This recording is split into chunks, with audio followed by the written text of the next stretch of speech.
ಯುದ್ಧಭೂಮಿಯಿಂದ ಕನ್ನಡಿಗರು ರಾಜ್ಯಕ್ಕೆ ವಾಪಸ್ ಆಗಿದ್ದಾರೆ. ಅಬುದಾಬಿಯಿಂದ ಬೆಂಗಳೂರಿಗೆ ಮರಳಿದ್ದಾರೆ ಕನ್ನಡಿಗರು. ಒಟ್ಟು 213 ಮಂದಿ ಕರ್ನಾಟಕಕ್ಕೆ ವಾಪಸ್ ಆಗಿದ್ದಾರೆ. 213 ಜನ ಕರ್ನಾಟಕಕ್ಕೆ ವಾಪಸ್ ಆಗಿದ್ದಾರೆ ಸುರಕ್ಷಿತವಾಗಿ. 3 ದಿನದಿಂದ ಅಬುದಾಬಿಯಲ್ಲಿ ಸಿಲುಕಿದ್ರು ಪ್ರಯಾಣಿಕರು. ಇರಾನ್ ಇಸ್ರೇಲ್ ನಡುವೆ ಯುದ್ಧದಲ್ಲಿ ಸಿಲುಕಿದ್ರು ಕನ್ನಡಿಗರು, ಕರ್ನಾಟಕದವರು. ಏರ್ಲೈನ್ಸ್ ಫ್ಲೈಟ್ನಿಂದ ಬೆಂಗಳೂರು ಕೆಂಪೇಗೌಡ ಅಂತಾರಾಷ್ಟ್ರೀಯ ವಿಮಾನ ನಿಲ್ದಾಣಕ್ಕೆ ಸುರಕ್ಷಿತವಾಗಿ ಬಂದು ಲ್ಯಾಂಡ್ ಆಗಿದ್ದಾರೆ ಕನ್ನಡಿಗರು. ಮಧ್ಯರಾತ್ರಿ ಬೆಂಗಳೂರಿಗೆ ಇನ್ನೊಂದು ಫ್ಲೈಟ್ ಕೂಡ ಬಂದು ಲ್ಯಾಂಡ್ ಆಗಿದೆ. ಸೊ 213 ಜನ ಬಂದಿದ್ದಾರೆ. ಇನ್ನೊಂದು ಫ್ಲೈಟಲ್ಲಿ ಅಪ್ರಾಕ್ಸಿಮೇಟ್ಲಿ 400 ಮೆಂಬರ್ಸ್ ಬಂದಿರ್ಬೋದು, 400 ಜನ ಬಂದಿರ್ಬೋದು ಕನ್ನಡಿಗರು. ಸೊ 213 ಜನ ಸುರಕ್ಷಿತವಾಗಿ ಬಂದು ಲ್ಯಾಂಡ್ ಆಗಿದ್ದಾರೆ ಬೆಂಗಳೂರಿನ ಕೆಂಪೇಗೌಡ ಅಂತಾರಾಷ್ಟ್ರೀಯ ವಿಮಾನ ನಿಲ್ದಾಣದಲ್ಲಿ. ನಿನ್ನೆ ಮಧ್ಯರಾತ್ರಿ ಇನ್ನೊಂದು ಫ್ಲೈಟ್ ಕೂಡ ಬಂದಿದೆ.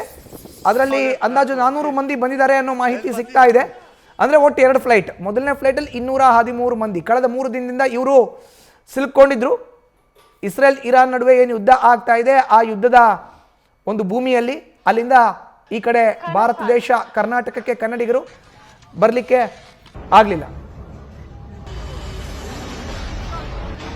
ಇನ್ನು ನೋಡ್ತಾ ಇದ್ದೀವಿ ದೃಶ್ಯಾವಳಿಗಳಲ್ಲಿ PV ಸಿಂಧು ಅವರು ಕೂಡ ಸುರಕ್ಷಿತವಾಗಿ ಆಗಮಿಸಿದ್ದಾರೆ.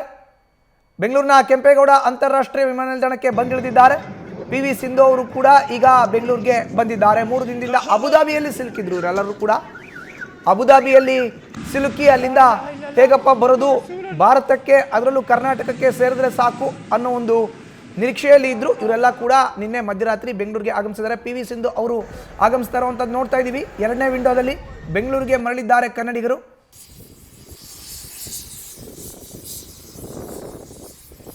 ನಮಗೆ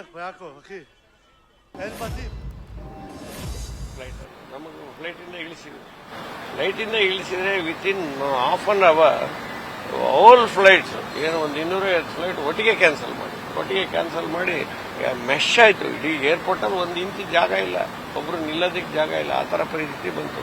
ಎಲ್ಲ ದುಬೈಯಿಂದ ಆಚೆ ಹೋಗ್ಬೇಕಾದ್ರೆ ನಮ್ಗೆ ದುಬೈ ವೀಸಾ ಇಲ್ಲ. ಅಗೈನ್ ಇಮಿಗ್ರೇಷನ್ ಕ್ಲಿಯರ್ ಮಾಡಬೇಕು, ಹೋಗ್ಬೇಕು ಅಂದರೆ ಮತ್ತೆ ವೀಸಾ ಮಾಡಿಸ್ಬೇಕು. ನಮಗಿಬ್ಬರಿಗೆ ಅಮೆರಿಕ ವೀಸಾ ಇದರಿಂದ ಇಮಿಡಿಯೇಟ್ ಆಗಿ ನಾನು ಅರೈವಲ್ ವೀಸಾ ತಗೊಂಡು ಆಚೆ ಬಂದು, ವೀಸಾ ತಗೊಂಡು ಬಂದರೆ ಬ್ಯಾಗ್ ತಗೊಂಡು ಆಚೆ ಬಂದರೆ ಮತ್ತೆ ವಾಪಸ್ ಹೋಟೆಲ್ ಕೊಡೋದು. ಅಷ್ಟೊತ್ತಿಗೆ ಕುಮಾರಸ್ವಾಮಿ ನಮ್ಮ ಕುಮಾರಣ್ಣ ಅವ್ರ ಕಡೆಯಿಂದ ಅಲ್ಲಿ ನನಗೆ ಹೋಟೆಲ್ ವ್ಯವಸ್ಥೆ ಆಯಿತು. ಅಲ್ಲಿ ಹೋಟೆಲ್ಗೆ ಹೋದರೆ ಇನ್ನೊಂದು ದೊಡ್ಡ ಬಿಗ್ ಇಶ್ಯೂ. ಹೋಟೆಲಲ್ಲಿ ಸೇಫ್ಟಿ ಕಡಿಮೆ, ದೊಡ್ಡ ಹೋಟ್ಲುಗಳಲ್ಲಿ ಸೇಫ್ಟಿ ಕಡಿಮೆ. ಅಲ್ಲಿ ಹೋಟೆಲ್ ಪಕ್ಕದಲ್ಲೇ ಬಾಂಬ್ ಗ್ರೂಪ್ ಹೋಟ್ಲಿದೆ, ಮೆರಿನ್ ದುಬೈ ಅಂತ, ಅಲ್ಲಿ ಬಾಂಬ್ ಹಾಕಿದ್ದಾರೆ. 4 ಗಂಟೆಗೆ ಹಾಕಿದ್ದಾರೆ. ನಾನು 5:30ಗೆ ಅಲ್ಲಿ ಹೋಗಿದ್ದೆ ಅದೇ ಜಾಗದಲ್ಲಿ.